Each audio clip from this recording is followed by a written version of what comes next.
আজ বাংলাদেশের ইতিহাসে এক নতুন এবং অবিস্মরণীয় অধ্যায় রচিত হতে যাচ্ছে, যা দেশের লক্ষ লক্ষ পেনশনভোগী এবং সরকারি কর্মচারীদের ভাগ্য বদলে দেওয়ার ক্ষমতা রাখে। প্রিয় সরকারি চাকুরিজীবী ভাই ও বোনেরা, আজকের সকালের আপডেট নিউজে আপনাদের স্বাগতম। যারা আমাদের চ্যানেলে নতুন তারা এখনই চ্যানেলটি সাবস্ক্রাইব করুন, আর হ্যাঁ, অবশ্যই কমেন্ট করে জানাবেন আপনারা কে কোন জেলা থেকে আমাদের ভিডিওটি দেখছেন। তবে চলুন কথা না বাড়িয়ে আজকের সর্বশেষ সংবাদটি জেনে নিন। রাজধানী ঢাকার মন্ত্রিপরিষদ বিভাগের সম্মেলন কক্ষে এই মুহূর্তে যে অত্যন্ত গুরুত্বপূর্ণ সভাটি চলছে তা কেবল একটি সাধারণ প্রশাসনিক বৈঠক নয়, বরং এটি দেশের প্রশাসনিক কাঠামো এবং সামাজিক নিরাপত্তা ব্যবস্থায় এক বৈপ্লবিক পরিবর্তনের সূচনা। দীর্ঘ প্রতীক্ষিত আলোচনা, পর্যালোচনা এবং নানা চড়াই উতরাই পেরিয়ে আজ সেই মাহেন্দ্রক্ষণ উপস্থিত হয়েছে। এই সভার দিকে তাকিয়ে আছে দেশের প্রায় ৭ লক্ষ পেনশনভোগী এবং ১২ লক্ষ সরকারি কর্মচারী, যাদের জীবনে এই সিদ্ধান্তটি সরাসরি প্রভাব ফেলবে। আজকের এই দিনটি ইতিহাসের পাতায় স্বর্ণাক্ষরে লেখা থাকবে, কারণ আজ দীর্ঘদিনের বঞ্চনা আর কষ্টের অবসান ঘটিয়ে একটি বিশুদ্ধ বেতন বৃদ্ধি এবং একটি আধুনিক ও যুগোপযোগী ব্র্যান্ড পেনশন ব্যবস্থা প্রবর্তনের সিদ্ধান্ত চূড়ান্ত হতে যাচ্ছে।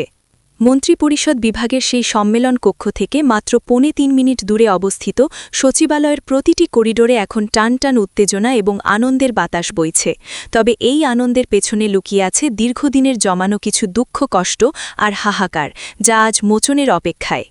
বর্তমানে দেশের বাজার পরিস্থিতি এবং অর্থনীতির যে অবস্থা, তাতে একজন অবসরপ্রাপ্ত সরকারি কর্মচারীর পক্ষের সামান্য পেনশন দিয়ে জীবন ধারণ করা কতটা কঠিন তা কেবল ভুক্তভোগীরাই জানেন। আজকের সভায় পে কমিশন যে প্রস্তাবনা পেশ করেছে তাতে পেনশন প্রকল্পের সম্প্রসারণ এবং আমূল সংস্কারের কথা বলা হয়েছে।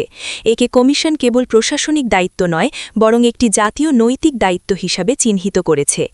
কমিশনের প্রতিবেদনে স্পষ্টভাবে উল্লেখ করা হয়েছে যে বর্তমানে দেশে প্রায় ৭ লক্ষ পেনশনভোগী রয়েছেন, যাদের অনেকের মাসিক আয় মাত্র ১০,০০০ টাকা বা তারও কম। বর্তমান বাজার দরের নিরিখে এই সামান্য অর্থ দিয়ে সংসার চালানো প্রায় অসম্ভব। বাজারে আজ ১ কেজি আলুর দাম ৬০ টাকা এবং সাধারণ সবজির দাম ১২০ টাকা ছাড়িয়ে গেছে। প্রতিদিনের বাজার খরচ মেটাতে গিয়ে একজন পেনশনভোগী যখন হিমশিম খান, তখন তার আত্মসম্মানে আঘাত লাগে। পেনশনের মূলনীতি হল একজন ব্যক্তি তার সারাটা জীবন রাষ্ট্রের সেবায় ব্যয় করার পর শেষ বয়সে যেন সম্মানের সাথে বাঁচতে পারেন, কিন্তু বর্তমান ১০,০০০ টাকার পেনশনে সেই সম্মান রক্ষা করা কঠিন হয়ে পড়েছে। তাই এবার সরকারের উচিত পেনশন ব্যবস্থার নিয়ম মেনে চলা এবং মানবিক দৃষ্টিভঙ্গি নিয়ে এই সমস্যার সমাধান করা। কমিশনের প্রস্তাবনায় উঠে এসেছে যে পেনশনের পরিমাণ এবং চিকিৎসা ভাতার সার পুনর্নির্ধারণ করা এখন সময়ের দাবি।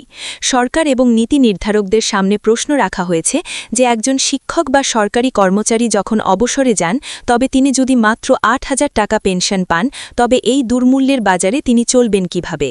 তাই প্রস্তাব করা হয়েছে যে এই ৮,০০০ টাকার পেনশন বাড়িয়ে কমপক্ষে ১৬,০০০ টাকা বা ১২,০০০ টাকা থেকে ১৫,০০০ টাকা করা হোক।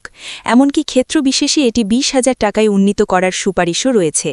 এই পরিবর্তনটা কল্পনা করুন, একজন বৃদ্ধ মানুষ যার প্রতিদিনের ওষুধের খরচ আছে, খাবারের খরচ আছে এবং নাতি নাতনিদের আবদার মেটানোর ইচ্ছা আছে, কিন্তু অর্থের অভাবে তিনি যখন নিজের সন্তানের দিকে হাত পাততে বাধ্য হন, তখন তার ভেতরে কী পরিমাণ রক্তক্ষরণ হয় তা উপলব্ধি করার মতো মানসিকতা আমাদের থাকতে হবে।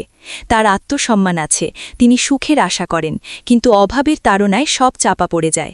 কমিশন মনে করে পেনশনভোগীর বন্ধু হিসাবে রাষ্ট্রের দায়িত্ব হল তাকে সচ্ছলতা দেওয়া। তাই পেনশনের হার মূল বেতনের ৭৫% বা তারও বেশি নির্ধারণ করা উচিত, যাতে সবচেয়ে ধনী ব্যক্তি এবং একজন সাধারণ করণিক বা সহকারীর মধ্যে জীবনযাত্রার মানের আকাশ পাতাল তফাৎ না থাকে। প্রস্তাবনায় চিকিৎসা ভাতার বিষয়টি অত্যন্ত গুরুত্বের সাথে তুলে ধরা হয়েছে।